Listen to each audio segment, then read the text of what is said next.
Pues vamos a orar, a pedir a Dios que nos enseñe esta tarde. Padre, gracias te damos por permitirnos, Padre, estar hoy reunidos, día especial, por la enseñanza, Señor, de estos días que tenemos que tratar, que es bueno para la iglesia, para el cristiano, para el hijo, para la persona redimida por ti, Señor, que se ha vuelto hijo tuyo, Señor, recordar, pero sobre todo valorar lo que estos días son para nosotros, Señor.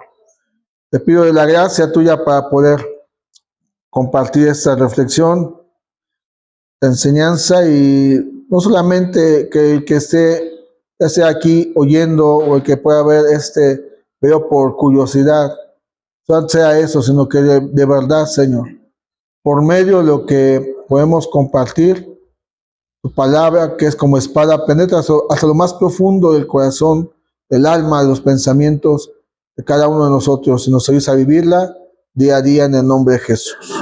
Amén y amén. Vamos a abrir la Biblia en Lucas, capítulo 9, versículo 51. Lo vamos a leer todos juntos y después lo voy a leer en otras versiones para entrar a lo que es el tema que nos toca el día de hoy.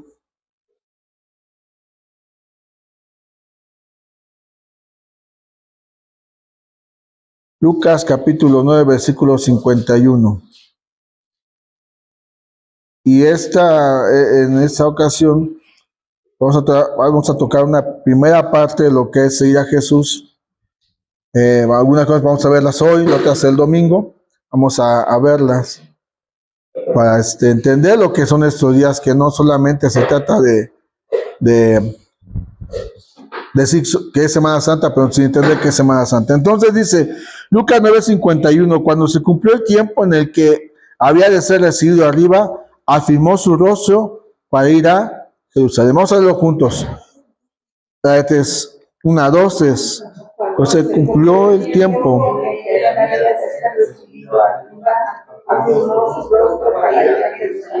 Ok, la versión, la Biblia de las Américas dice: y sucedió que cuando se cumplían los días de su ascensión, él, con determinación, afirmó su rostro para ir a Jerusalén. La Biblia, la palabra, dice: cuando ya iba acercándose el tiempo de su Pascua, Jesús tomó la firme decisión de dirigirse a Jerusalén. Y la Nueva Traducción Viviente dice: cuando se acercaba el tiempo de ascender al cielo, Jesús salió con determinación hacia Jerusalén. Toda esta serie que vamos a estar viendo, siguiendo a Jesús, esta es la primera parte, y son los eventos de Jesús antes de la cruz. Y pues en el mundo existen 3 religiones consideradas las más fuertes o las más importantes, que son el cristianismo, el judaísmo y el islam. Son de las consideradas, hasta donde yo sé, las más importantes. En una gráfica está los budistas y otras religiones, pero estas son las consideradas más fuertes o más importantes. Y hasta donde yo sé, las personas del Islam no creen en Jesús como el Hijo de Dios, pero creen que es un profeta, o mejor, que fue un profeta. Algunos judíos pues ya han aceptado que Jesús es el Hijo de Dios y por tanto es el Salvador de las almas o de sus almas. Y pues para nosotros los que somos cristianos, y aquí los cristianos, bueno, ya no dicen a todos, católicos, testigos, mormones, o sea, todos nos consideran cristianos, pero no. No.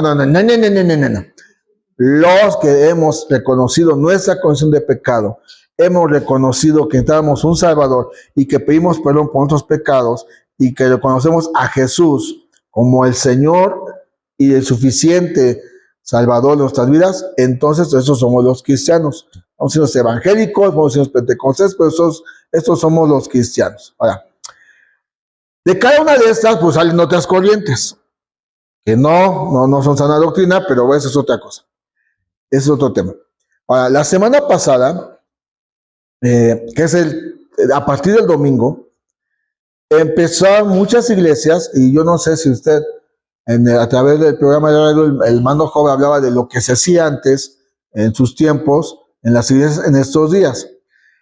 El domingo empezamos hablando de lo que es la semana que se llama, puede llamar la pasión, la pasión de Cristo, la Semana Santa, y bueno, podemos poner el nombre que queramos. Las iglesias, las iglesias evangélicas, por lo regular, tomamos estos días para hablar de lo que es esta semana, que para muchos solamente es vacaciones, me paro tarde, los niños van a la escuela, ando todo el día en pants, o en pijama, o hayan todo el día, pero no se trata de eso. Esto es algo que nosotros debemos de comprender de lo que son estos días, y bueno, posiblemente me tarde un poquito más el tiempo que siempre programamos, pero creo que va a ser necesario, porque vamos a ver algunas cosas que sucedieron en estos días. Ya vimos el domingo la entrada triunfal. ¿Qué pasa el lunes? ¿Qué pasa el martes? ¿Qué pasa el jueves? ¿Qué pasa en la semana en la vida de Jesús? Y cada día trae una enseñanza para nuestra vida, cada día. Así que vamos a iniciar un poquito con lo que es el lunes después de la entrada triunfal. Entonces vamos a leer. En los evangelios está lo que sucede toda la semana. Y vamos a leer en Lucas, ahí donde estamos en Lucas.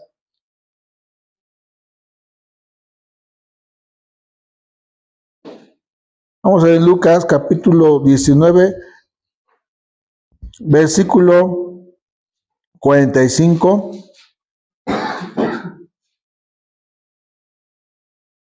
al 47. Vamos a leerlo. ¿Lo tiene Lucas? Ok. Dice: y entrando en el templo, comenzó a echar fuera a todos los que vendían y compraban en él, diciéndoles: escrito está, mi casa es casa de oración, mas vosotros la habéis hecho cueva de ladrones. Y enseñaba cada día en el templo, pero los principales sacerdotes, los escribas y los principales del pueblo procuraban matarle. Y no hallaban nada que pudieran hacerle, porque todo el pueblo estaba suspenso oyéndole. Bueno, la entrada triunfal es el inicio de lo que es la pasión de Jesús. Y yo te voy a tocar dos puntos. El primer punto tiene que ver con lo que es el lunes y el martes de la última semana de Jesús.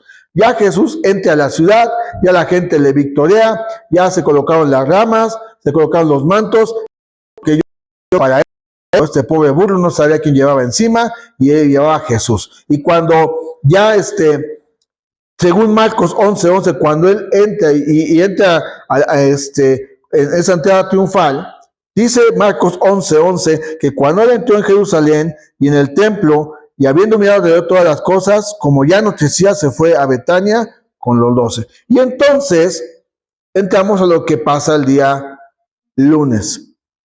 El día lunes lo conocemos como el día de la purificación. Si usted busca en estos pasajes que son similares, sobre todo en los primeros tres evangelios, Mateo, Marcos y Lucas, va a encontrar los mismos encabezados: purificación del templo en Lucas 19:45, purificación del templo en Marcos 11:15, y en Mateo también va a encontrar lo que es la purificación del templo en Mateo 21, versículo 12 en adelante. Entonces, no es que sea una biografía, pero son los hechos que nos narran los evangelistas para marcar lo que cada una de las cosas hizo Jesús y que tiene que ver para nosotros hoy en día. Porque el enojo de Jesús, digo, para aquellos que piensan y dicen, es que Jesús o Dios no se enoja, no, sí se enoja Jesús, o sea, Dios sí se enoja.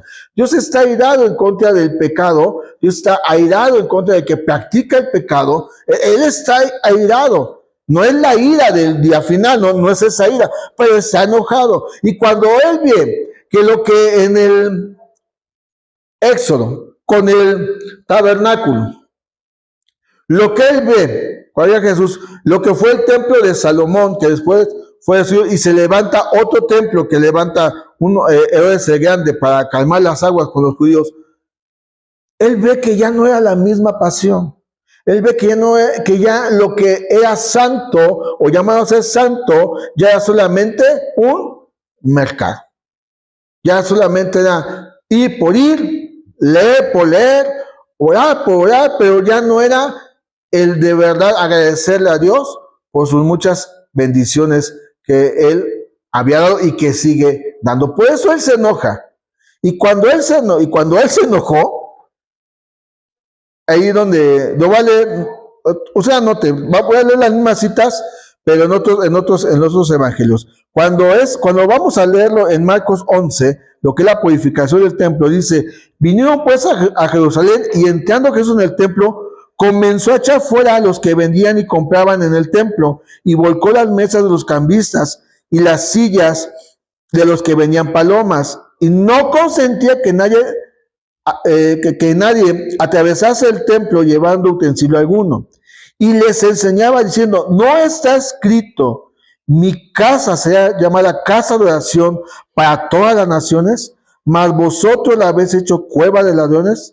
Y lo oyeron los escribas y los principales sacerdotes y buscaban cómo matarle, porque le tenían miedo, por cuanto todo el pueblo estaba admirado de su doctrina. Pero al llegar la noche, Jesús salió de la ciudad. Entonces, Jesús, me encanta cómo dice Marcos, que dice, no le estaba enseñando él, porque habían perdido ya el enfoque de lo que era el ir al servicio. Ya no había verdadera adoración. Vamos a traerlo a nuestros días. Es venir al templo porque tengo que venir al templo. Es venir, y bueno, como algunos tienen por costumbre, pero eso no están aquí, usted no se preocupe. Me tomo unas vacaciones cristianas y luego no los ves. O luego los ves que están en otra iglesia porque allá sí hay unción. O sea, pierden el enfoque de lo que es la vida cristiana, porque aunque haya en un lugar y en otro lugar, si no está en mí la pasión, la santidad, porque cuando hablamos de purificación, es lo mismo que Dios dijo sobre el tabernáculo, lo vas a santificar, lo vas a apartar. Ser santo no es de, esto no es de santo. Ser santo es que vivo una vida que donde Cristo me rescató, me apartó, eso es santo, estoy apartado y dedicado para ahora vivir en el plan y en el propósito de Dios. ¿Qué le molestó a Jesús? Que sea en un mercado. O sea, si vamos a la ley, los animales que tienen que ofrecerse tienen que ser perfectos. Y en todo, en todo. O sea, iban a ofrecer un becerro, lo tenían que observar, tenían que ver que no hubiera defecto alguno. Y ya ese está bueno, échatelo. Hacían carnitas, bueno, barbacoa con él. Pero si tiene un defecto, eso no lo puedes ocupar. ¿Qué pasaba aquí? Que les daba lo mismo. Y vamos a tenerlo en nuestros días. ¿Cómo es nuestra adoración a Dios? O sea, ¿cómo es nuestra adoración? No del domingo.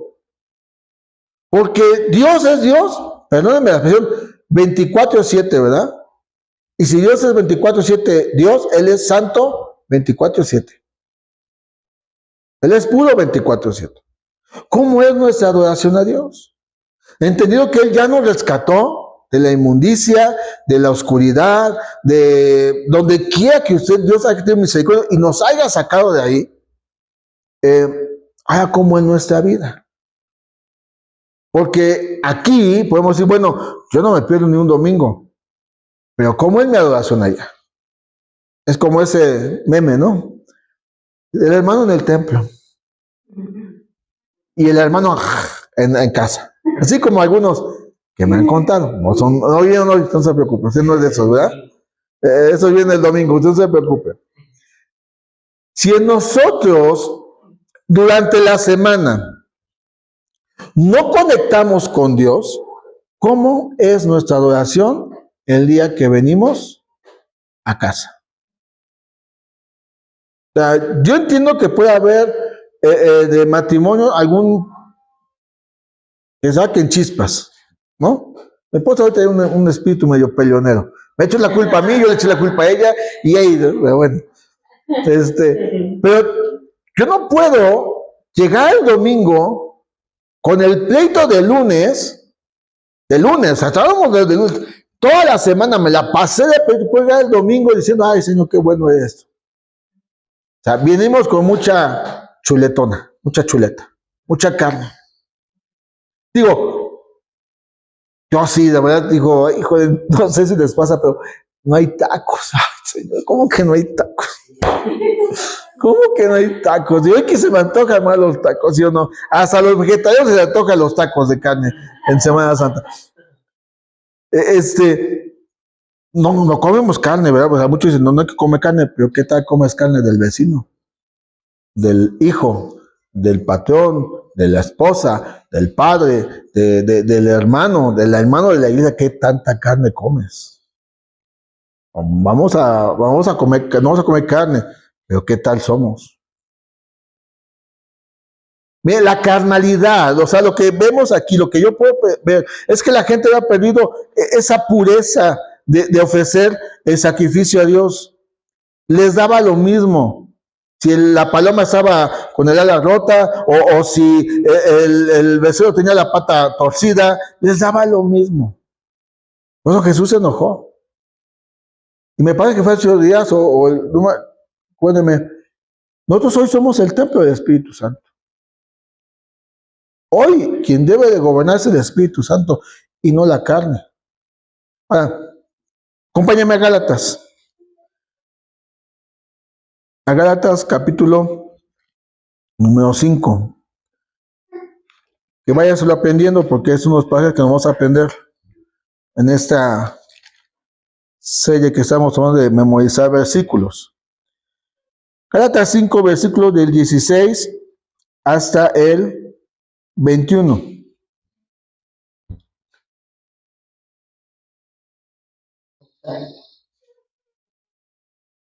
¿Ya lo tiene? Dice, Gálatas 5, 16 al 21. Digo pues, andad en el Espíritu y no satisfagáis los deseos de la carne. Porque el deseo de la carne es contra el Espíritu y el del Espíritu es contra la carne. Y estos se oponen entre sí para que no hagáis lo que quisieres. Pero si sois guiados por el Espíritu, no estáis bajo la ley.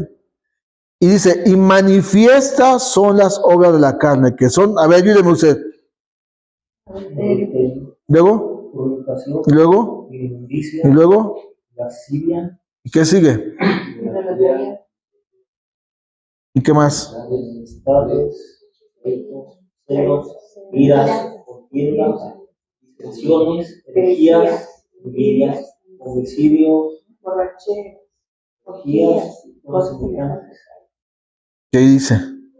Acerca de las cuales os amonesto, que como ya lo he dicho antes, que los que practican tales cosas no heredarán el reino de Dios. Pablo está escribiendo una iglesia.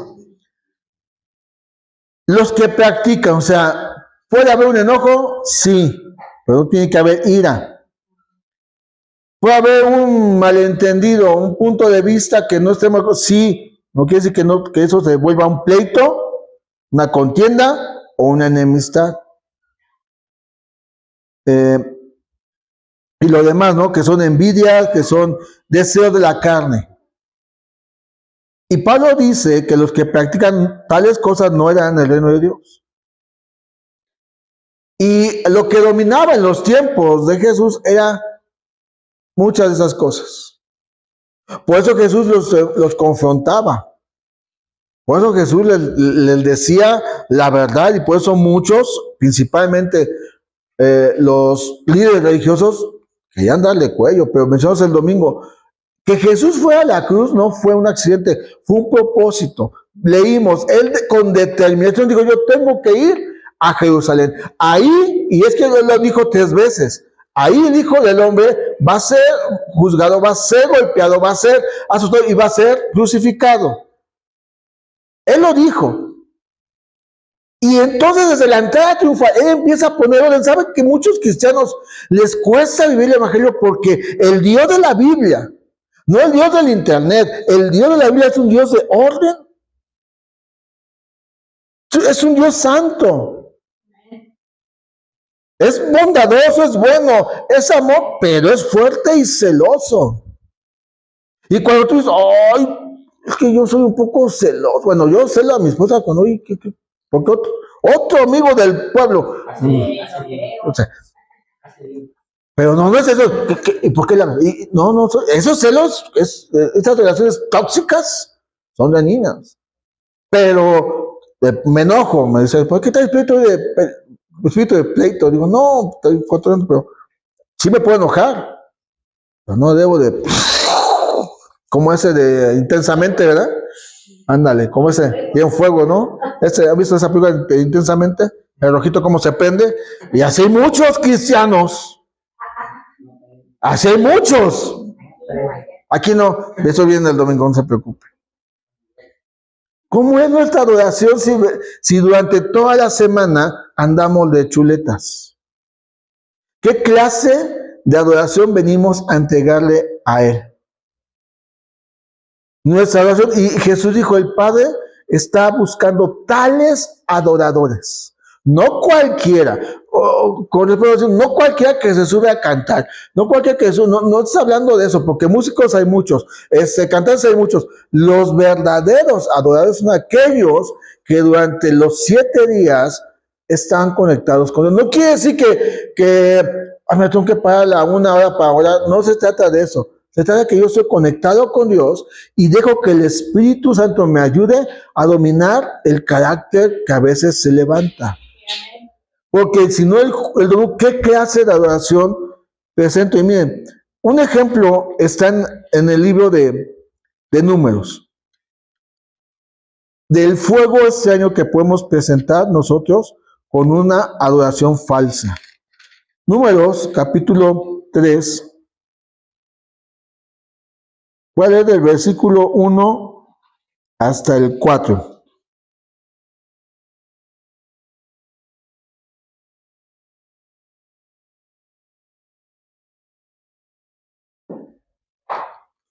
No tengan mis amén. Números 3, del 1 al 4. Dice, estos son los descendientes de Aarón y de Moisés en el día en que Jehová habló a Moisés en el monte de Sinaí. Y estos son los nombres de los hijos de Aarón: Nadab, el primogénito, y Abiú, Eleazar e Itamar.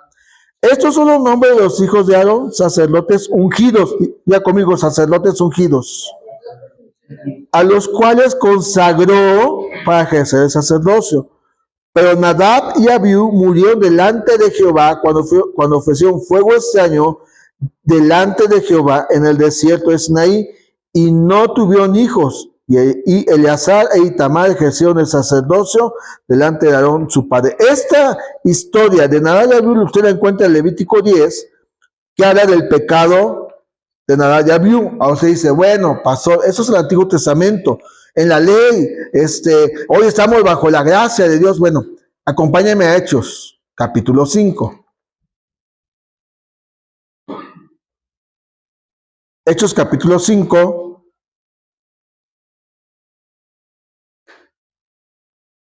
del 1 al 10.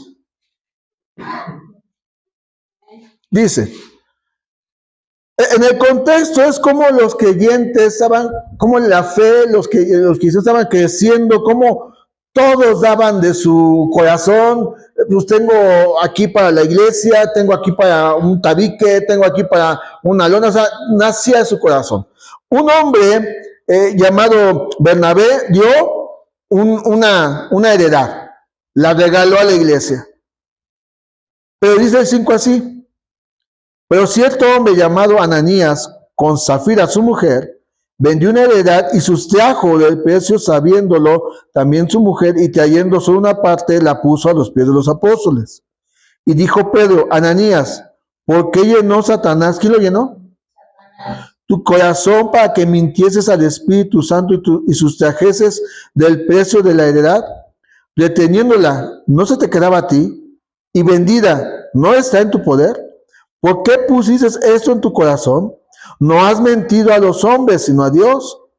Al oír Ananías estas palabras, cayó y expiró, y vino gran temor sobre todos los que lo oyeron. Versículo 7. Pasando un lapso como de 3 horas, sucedió que entró su mujer, no sabiendo lo que había acontecido. Entonces Pedro le dijo: dime, ¿bendisteis en tanto la edad? Y él dijo, sí, en tanto. Y Pedro le dijo, ¿por qué convenisteis en tentar al Espíritu del Señor? He aquí a la puerta los pies de los que han sepultado a tu marido y te sacarán a ti. Al instante ella cayó a los pies de él y expiró. Y cuando entraron los oyentes, la hallaron muerta y la sacaron y la sepultaron junto a su marido. Dios es el mismo en el Antiguo y es el mismo en el Nuevo Testamento. Él es Dios, bueno, bondadoso, pero es fuego consumidor.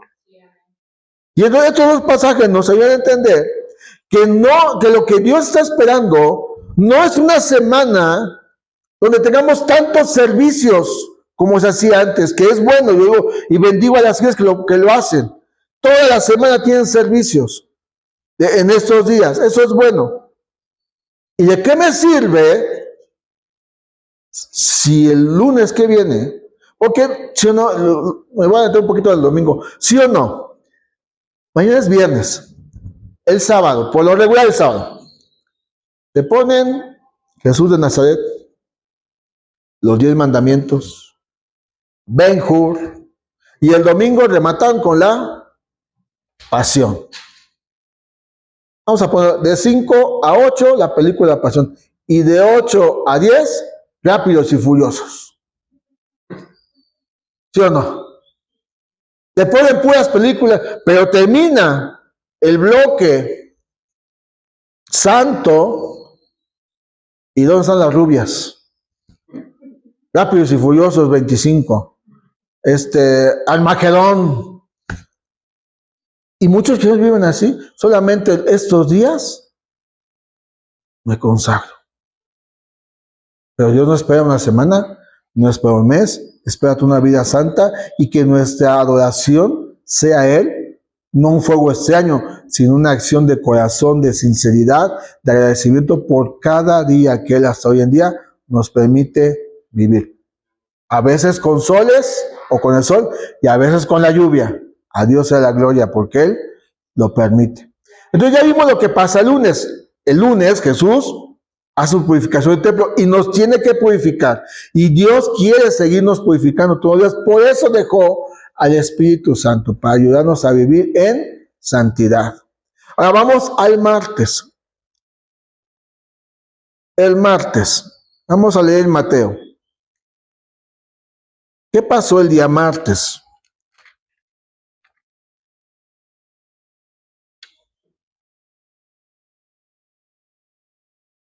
El día martes se conoce como el día o cuando Jesús fue cuestionado, interrogado por los líderes religiosos. Son varios capítulos de Mateo, lo va a encontrar en Marcos, lo va a encontrar en Lucas también. Pero es cuando a él se le cuestiona la autoridad. Mateo 21, versículo 23. Vamos a ver del 23 al 27. Mateo 21, 23 al 27 dice: Cuando vino al templo, los principales sacerdotes y los ancianos del pueblo se acercaron a él mientras enseñaba y le dijeron: ¿con qué autoridad haces estas cosas? ¿Y quién te dio esa autoridad? Respondiendo Jesús les dijo: yo también os haré una pregunta, y si me la contestáis, también yo os diré con qué autoridad hago estas cosas. El bautismo de Juan, ¿de dónde era? ¿Del cielo o de los hombres? Ellos entonces discutían entre sí diciendo: si decimos del cielo, nos dirá: ¿por qué pues no le creísteis? Y si decimos de los hombres, tememos al pueblo, porque todos tienen a Juan por profeta. Y respondiendo a Jesús dijeron: no sabemos. Y él también les dijo: tampoco yo os digo con qué autoridad hago estas cosas. Y Jesús enseñó su autoridad a través de parábolas, la parábola de los hijos, la parábola de los labradores malvados, la parábola de la fiesta de las bodas. Le preguntaron sobre el tributo, le preguntaron sobre la resurrección, le preguntaron sobre el gran mandamiento, de quién es el Cristo, y él acusa a toda la enseñanza torcida que estaban enseñando al pueblo. Y después, Mateo 24, habla y dice que Jesús sale del templo, porque toda esa discusión fue en el templo. Después de todo eso, él sale del templo, se va al monte, y los discípulos dicen, mira, Jesús, hombre, mira, esto lo hizo Manuel, man. No, esto no se cae nunca, se va a caer, no, hombre, no, hombre, no. Y Jesús dijo, ¿ves esto? Cuando yo venga, piedra sobre piedra no quedará. Y entonces los discípulos, ¿cuándo? Y Jesús habla de las señales del fin. Entonces, el martes es cuando él se dedica a hablar de su autoridad. Él enfrentó los cuestionamientos de los líderes religiosos. Es donde le preguntan, ¿quién te enseñó? ¿Quién te dio la autoridad? Porque a veces así pasa en la vida. Hoy en día tenemos una generación que se revela contra todo lo que es autoridad. Padres, maestros, ¿cuánta violencia en escuelas no hay de chamacos de secundarias a los maestros? Aquí y en varias partes del mundo. Ya no hay un respeto por la autoridad. Y a Jesús le preguntó, ¿quién te enseñó? Y durante 3 años Jesús siempre estuvo hablando del Padre. Siempre estuvo hablando de que él lo que estaba haciendo venía del Padre. Y Jesús termina hablando sobre los eventos finales. En Mateo y en Lucas habla más extensamente sobre los últimos tiempos, los que hemos estado viendo a través de las cartas de Pablo. En los posteriores tiempos, Timoteo, va a haber peligro, van a estar hombres amadores de sí mismos, vanagloriosos, egoístas, que aparentarán piedad. Y escuchamos de guerras y de rumores de guerras. Y vivimos una pandemia, que son las pestes, y porque ahora brotó el sarampión otra vez, y escuchamos de todo eso. Pero aún no es el fin. Jesús tuvo un día muy pesado, pero con todo y todo lo tuvo que enfrentar, tuvo que contestar todas las interrogantes para demostrar que Él es la autoridad sobre la vida del pueblo de Israel y sobre la iglesia. ¿Y la iglesia somos nosotros? Porque a veces cuestionamos, ¿por qué me pasa esto? Más bien pregunta al Señor, ¿qué voy a aprender de esto? Señor, ¿ya me dejaste? No. Él es fiel.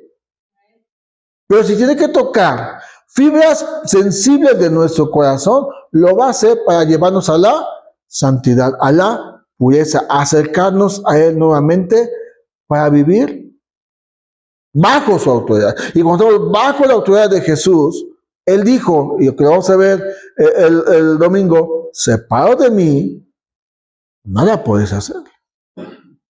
No con esos cristianos que dicen, ay, ¿a poco sí? No, lo voy a hacer como yo pienso. Y ándale pues. Dios nos deja. Pero hay consecuencias.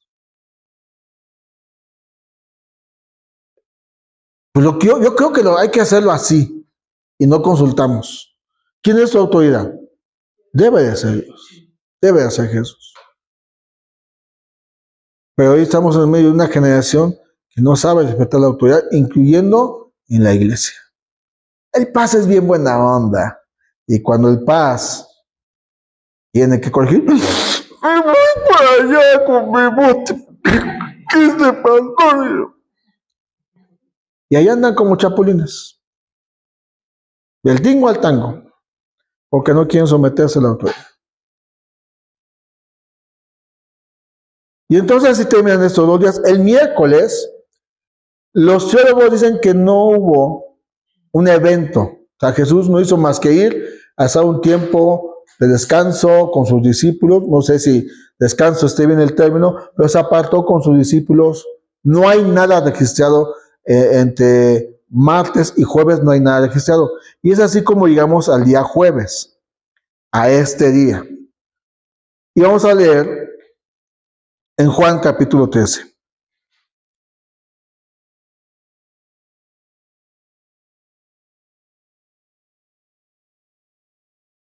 que es el día que Jesús establece, o mejor, instituye la Santa Cena o la Cena del Señor. Mateo, Marcos y Lucas la narran así. Es la institución de la Cena del Señor, lo que nosotros llamamos como la Santa Cena, que en unos 2 meses estaremos celebrando. Pero el jueves, me encanta cómo lo narra Juan. Me encanta cómo lo narra. Vamos a leer. Versículo 1. Antes de la fiesta de la Pascua, sabiendo Jesús que su hora había llegado para que pasase de este mundo al Padre, como había amado a los suyos que estaban en el mundo, los amó hasta el fin. ¿Quiénes estaban en la mesa? Mencióneme 3 discípulos.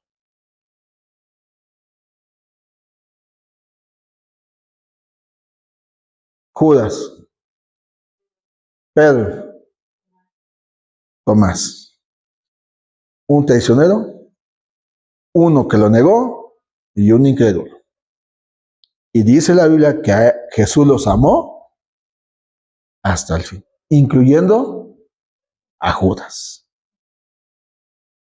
El jueves, si lo vemos en los 4 evangelios, hay frases que resaltan. Pues a mí me encanta cuando dice Lucas de la cena del Señor, que Jesús dijo: oh, no saben cuánto he deseado cenar con ustedes esta Pascua antes de que parezca, porque les digo que no beberé más el fruto de la vida hasta el día que lo bebamos en la eternidad.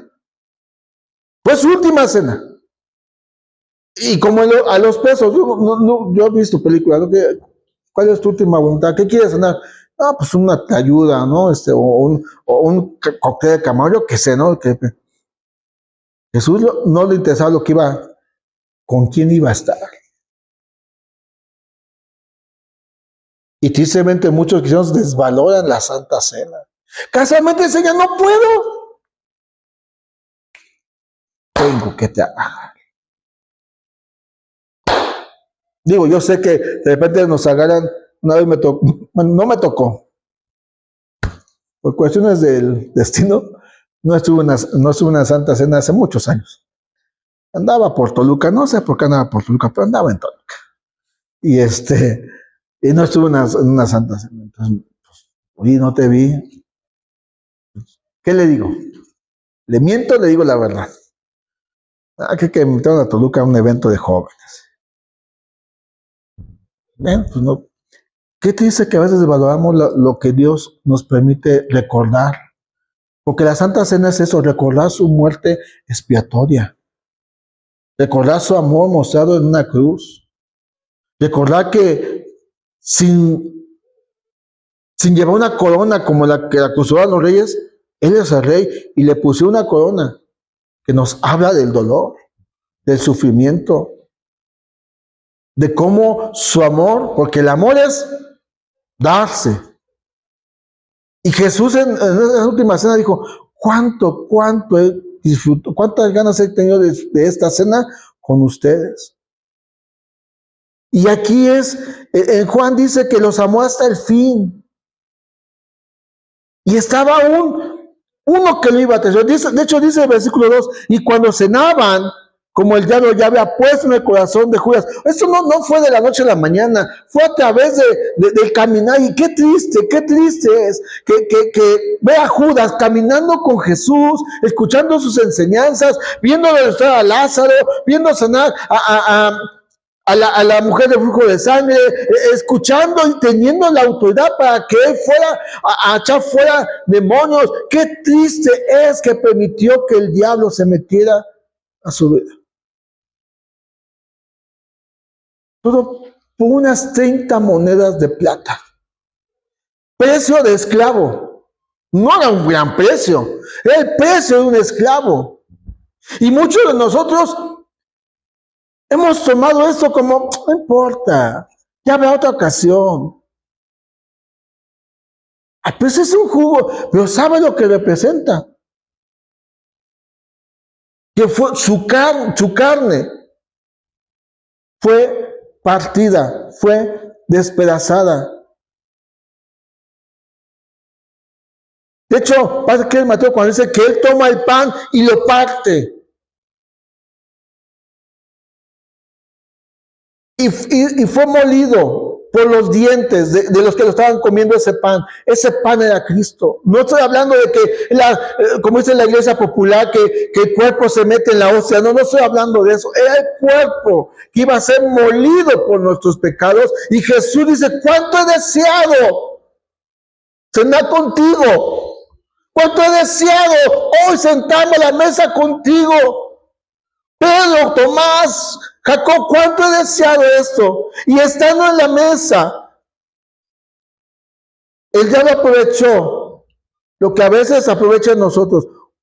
2 milímetros de incredulidad, 2 milímetros de pecado, 2 milímetros de lo que tú quieras y se mete a nuestras vidas. Y estamos aquí celebrando la cena y no importa, es un pedacito de pan, es un juguito y mañana vuelvo a hacer lo mismo. Qué triste es que Judas nunca entendió el mensaje.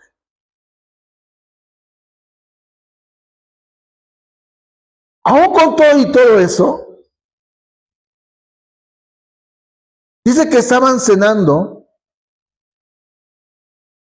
Judas Iscariote, hijo de Simón, y dice que sabiendo Jesús que el Padre le había dado todas las cosas en las manos y que había salido de Dios y a Dios iba, dice, se levantó de la cena, se quitó su manto, tomó una toalla, se la ciñó y luego puso agua en un levillo y comenzó a lavar los pies de los discípulos y a enjugarlos con la toalla con que estaba ceñido. En esto fue el ejemplo de amor, de servicio y de entrega de Cristo. La costumbre judía indicaba, y bueno, yo no sé, bueno, Carlitos, que luego lo veo que anda con sus sandalias, pero una pregunta, Carlitos, vas de aquí a la tienda de acá a la vuelta, vas y vienes con sandalias, en esta época, ¿cómo llegan tus pies? Imagínate, no te den los Andrea, los Cash, los del Borseguí, no te hallan, no, los Flexis no te hallan, los discípulos. Caminatas largas, en lugares desiertos. Y la costumbre indicaba que cuando alguien llegaba a una casa, había siempre un encargado de servirle a los invitados lavándole los pies. Notemos que llegaron los 12 con Cristo, eran 13. Y pasa, iglesia amada, tenemos que aprender a servirle al Señor. Y servirle al Señor es servirnos los unos a los otros. Porque todos se sentaron y empezaron a comer y pásame la coca, y pásame no puede comer, pero pásame acá. Y estaban comiendo y se les olvidó que ninguno de ellos tenía que lavar los pies. 3 años Jesús enseñó hablando del servicio. 3 años. Este es el capítulo central del servicio, no solamente del servicio, sino del amor en el servicio. El lavar los pies era considerado el servicio de menor rango. No es un servicio que se aplaudía. No era un servicio considerado de alta estima. Era un servicio y era el servicio más denigrante para una persona. Y los 12 discípulos aplastados, bueno, perdóname la expresión, porque no se sentaban en silla como nosotros, iban casi hasta el suelo a sentarse. Y ninguno, salvo Jesús, se levanta, porque vio que nadie se preocupaba por atender la necesidad del otro. Él se levantó, él tomó la toalla, él tomó el levillo con agua, y él,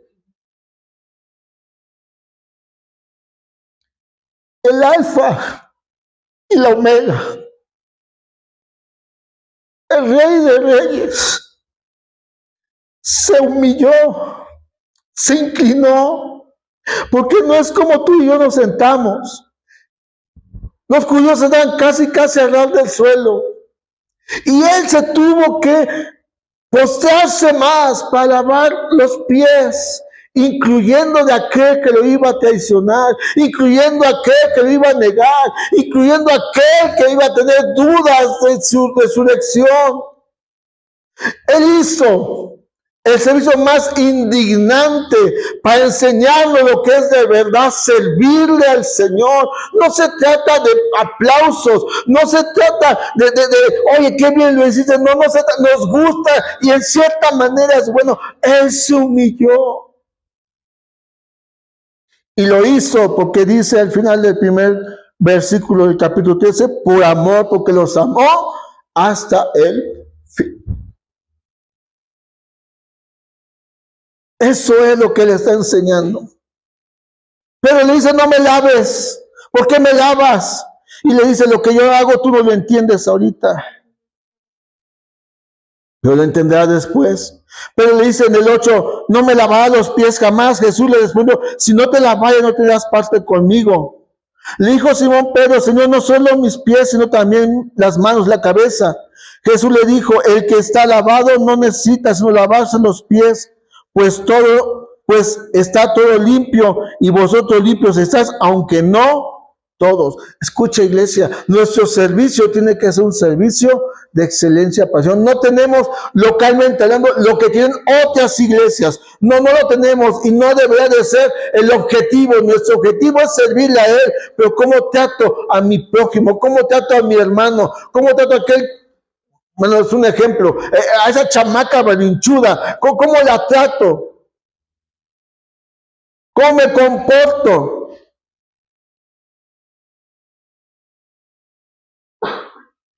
Nuestro servicio tiene que ser amando a quien Él ama. Él le lavó los pies porque su amor no cambia. Nunca cambia y nunca va a cambiar.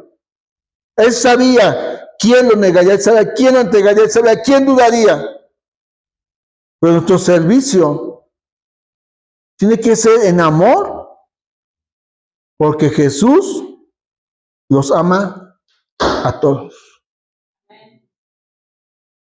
No, ya sabes que a mí me ama, qué lindo soy, qué bonito soy, cuánto me ama. No, te ama y ama a aquel que tiene un genio que le falta a Cristo.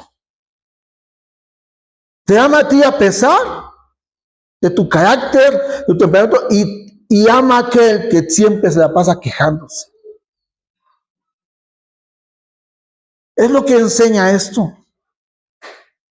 Nosotros ya estamos limpios por la palabra.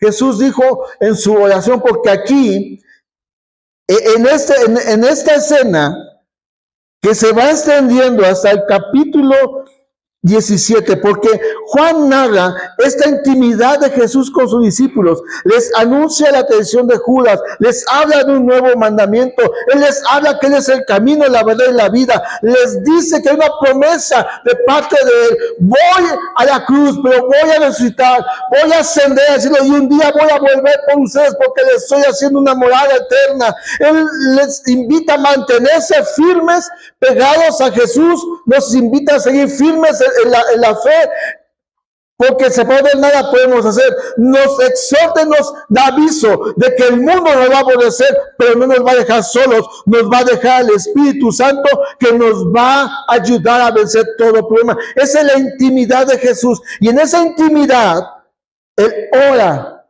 y lo que yo me atrevo a decir, es una oración completa, que es en Juan 17. En Juan 17 es una oración completa de Jesús. Y mira cómo dice la palabra. Estas cosas habló Jesús y levantando los ojos al cielo dijo, Padre, la hora ha llegado. Glorifica a tu Hijo para que también tu Hijo te glorifique a ti. Como le han dado potestad sobre toda carne, para que dé vida eterna a todos los que le diste. Y esta es la vida eterna, que te conozcan a ti, el único Dios verdadero, y a Jesucristo, a quien has enviado. Yo te he glorificado en la tierra. he acabado la obra que me diste que hiciese.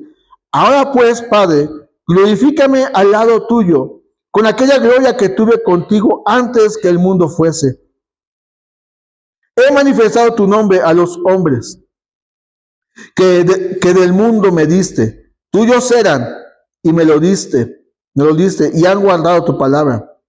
Ahora han conocido que todas las cosas que me has dado proceden de ti, porque las palabras que me diste les he dado, y ellos las recibieron y han conocido verdaderamente que salí de ti, y han creído que tú me enviaste. Yo ruego por ellos, no ruego por el mundo, sino por los que me diste, porque tuyos son. Y todo lo mío es tuyo y lo tuyo mío, y he sido glorificado en ellos. Y ya no estoy en el mundo, mas estos están en el mundo. Y yo voy a ti, Padre Santo. A los que me has dado, guárdalos en tu nombre, para que sean uno, así como nosotros. Cuando estaba con ellos en el mundo, yo los guardaba en tu nombre. A los que me diste, yo los guardé, y ninguno de ellos se perdió, sino el hijo de perdición, para que la escritura se cumpliese. Pero ahora voy a ti, y hablo esto en el mundo, para que tengan mi gozo cumplido en sí mismo. Yo les he dado tu palabra, y el mundo los aborreció, porque no son del mundo, como tampoco yo soy del mundo. No ruego que los quites del mundo, sino que los guardes del mal. No son del mundo, como tampoco yo soy del mundo. Santifícalos en tu verdad, tu palabra es verdad. Como tú me enviaste al mundo, así yo los he enviado al mundo. Y por ellos yo me santifico a mí mismo, para que también ellos sean santificados en la verdad. Mas no ruego solamente por esto, sino también por los que han de creer en mí, por la palabra de ellos. Para que todos sean uno como tú, oh Padre, en mí y yo en ti, que también ellos sean uno de nosotros, para que el mundo crea que tú me enviaste. La gloria que me diste, yo les he dado, para que sean uno así como nosotros somos uno. Yo en ellos y tú en mí, para que sean perfectos en unidad, para que el mundo conozca que tú me enviaste y que los has amado a ellos como también a mí me has amado. Padre, aquellos que me has dado, quiero que donde yo estoy, también ellos estén conmigo, para que vean mi gloria que me has dado, porque me has amado desde antes de la fundación del mundo. Padre justo, el mundo no te ha conocido, pero yo te he conocido, y estos han conocido que tú me enviaste. Y les he dado a conocer tu nombre, y yo lo daré a conocer aún más, para que el amor con que me has amado esté en ellos, y yo en ellos. Esta oración incluye adoración. Esta oración incluye peticiones. Esta oración incluye intercesión. Y es así como también debemos de servir a la iglesia. Le adoro con alabanza, aquí y en mi casa, o en el carro. Le adoro mientras estoy trabajando, siendo honesto, justo, fiel al ministerio de lo que Él me ha dado. Puedo acercarme a pedirle a Él algo que necesito, porque Él es mi Padre. Y a través de Jesucristo, Él me puede dar la respuesta de lo que yo necesito. Pero también me lleva a pedirle por aquellos que están a mi lado, por aquellos que se ausentan de la iglesia, por aquellos que se han alejado de la iglesia, y por aquellos que no conocen el Evangelio, para que sea yo el instrumento que pueda llevarles la palabra de salvación, la palabra de verdad que los hará libres. Esta es la oración que hizo Jesús sentado con sus 12 discípulos. Judas ya había salido porque dice, el hijo de perdición. Bueno, ese es otro punto. Y tú y yo oramos, Señor, bendíceme, ayúdame, susténtame. Pero ¿cuánto le decimos al Señor, Señor, ayúdame a ser un instrumento útil para consolar a aquel en la iglesia o en mi familia o en la calle que esté pasando por necesidad? Porque le decimos al Señor, Señor, ayúdame a vivir cada día más y más en santidad. Por medio de tu palabra, ayúdame a ocupar los 86,000 millones de neuronas que tengo para memorizar un versículo que le va a ayudar a una persona. Que digamos a Dios, ayúdame a ser uno con aquel hermano que es un poquito difícil de carácter, para que así te conozca. Y en vez de, para que no anden diciendo, es que acá sí y acá no, eso es desunidad, eso no es ser unido. Conocemos pastores de pentecosteses, mesiánicos, de guerra espiritual, y nos respetamos, nos amamos, porque queremos que el mundo conozca a Cristo. Pero tiene que ver también en la iglesia, con la iglesia. Y hemos visto lo que es de lunes a jueves. Y no me da tiempo de ver Getsemaní porque es un tema aparte. Ya lo estamos viendo, si Dios permite, el domingo en el primer servicio. Ay, qué bonito se escucha, ¿verdad? En el primer servicio. Para después entrar, porque no vamos a poder tener la resurrección si no vemos desde la entrada triunfal, la purificación del templo, la autoridad de Jesús y el amor al servicio, a Dios y al servicio que nos ha encomendado. No vamos a poderlo entender. No vamos a poder entender las 7 frases o 7 palabras que dijo Jesús en la cruz. Ya lo estamos viendo, Dios permite, el próximo domingo. Pero estos días, como hace más de 2000 años, tenemos que recordar que nuestro Dios es santo. Él es santo y va a ser santo siempre. Amén. Jesús fue y es santo. En él no se encontró, y lo vamos a ver el domingo, 6 juicios se enfrentó Jesús en una noche. Y no creas que es, vete de aquí, de los Reyes a Nesa, haces 20 minutos. No. Vete de aquí, Pilato a Herodes, que no sé dónde estaba. Vete de aquí, acá con los judíos. 6 juicios se enfrentó Jesús.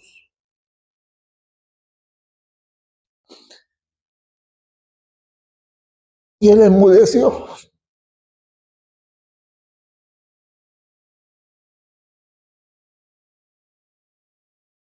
Le dijo a Pedro, ¿tú crees que no puedo pedir una legión de ángeles, 5000 ángeles, y hacer que me libren? Y él dijo, tengo que cumplir el propósito por el cual dejé mi gloria.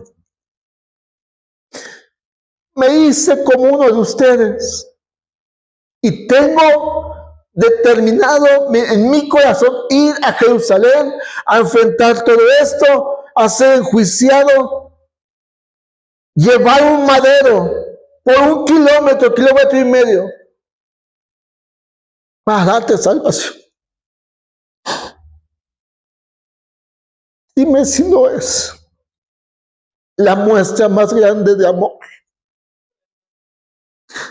Y que hoy muchos solamente pensamos en descansos, en vacaciones, que son buenos, claro que son buenos. Pero si no valoramos lo que es el amor de Dios, derramándose en nuestros corazones, y sabiendo que solo no estamos, que Él nos ha dejado el Espíritu Santo para ayudarnos a vivir en santidad y someternos a la autoridad del Padre. Porque Él nos va a ayudar a conocer la verdad. Y conoceremos la verdad, dijo, y seremos libres. Nuestra vida, nuestro servicio, está basado no en la obligación, sino en el amor hacia Dios, en el compromiso hacia Él y servirle a su pueblo. Así que vamos a ponernos de pie y vamos a orar. Jesús un día entró y echó fuera todo lo que no le agradaba. Tal vez tú tengas hoy que pedirle a Jesús, por medio de su Espíritu, ayúdame a sacar todo lo que no te agrada de mí. No sé qué sea, pero tú puedes decirse. Tal vez tú tengas que decirle, Señor, te voy a entregar esto porque lo he retenido. No sé qué sea, pero tú puedes hacerlo. Tal vez tú tengas que decirle al Señor, perdóname porque no te estoy sirviendo como debes de ser servido. Perdónanos, Señor, si a veces ofrecemos fuego este año en nuestra adoración, que es nuestro diario vivir. Perdónanos, Señor, si nuestro servicio se ha vuelto una carga más que un gran privilegio. Tal vez sea porque dentro de nosotros hay algo que tú tienes que meter la mano y zarandearlo como purificaste el templo, Señor. Hoy somos el templo tuyo, Señor. Pero si nos hay mucha carnalidad, las obras que se manifiestan, que dice el apóstol Pablo, y no hay amor, no hay paz, no hay gozo, lo que tiene que manifestarse es porque no andamos en el Espíritu. Estamos siendo guiados por la carne, aún no hemos entregado el carácter totalmente, aún no hemos entregado cosas de nuestro corazón, del ayer y del hoy, Señor. Y yo te quiero pedir, Padre, que tú examines nuestro corazón. Que esta semana, Señor, si lo vimos que entraste tú y la gente te victoriaba, y después es porque dentro de ellos, como dentro de muchos de nosotros, no hemos sido totalmente francos, transparentes contigo, Señor. Hemos querido buscar la comodidad, que nos sirvan, pero tú no viniste para ser servido. Tú viniste para servir, y tomaste la toalla, y tomaste el bote, y limpiaste los pies de aquellos que horas después se iban a abandonar, pero lo hiciste por amor. Ayúdanos, Señor, a servir por amor a tu pueblo, Señor. Ayúdame a mí, ayuda a mi esposa a seguir sirviéndote por amor a los que tú amas, Señor. Que hay gente que ha traicionado, que hay gente que duda, que hay gente que critica, que eso es en todas las iglesias.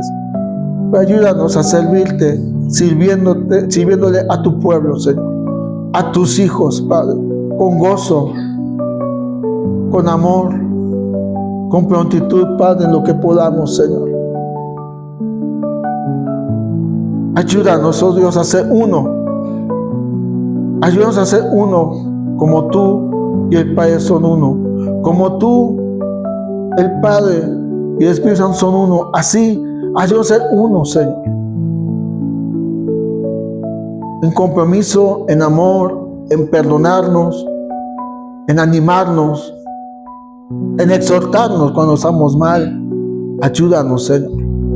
Y que sea siempre tu palabra la que nos vaya día a día santificando para cada día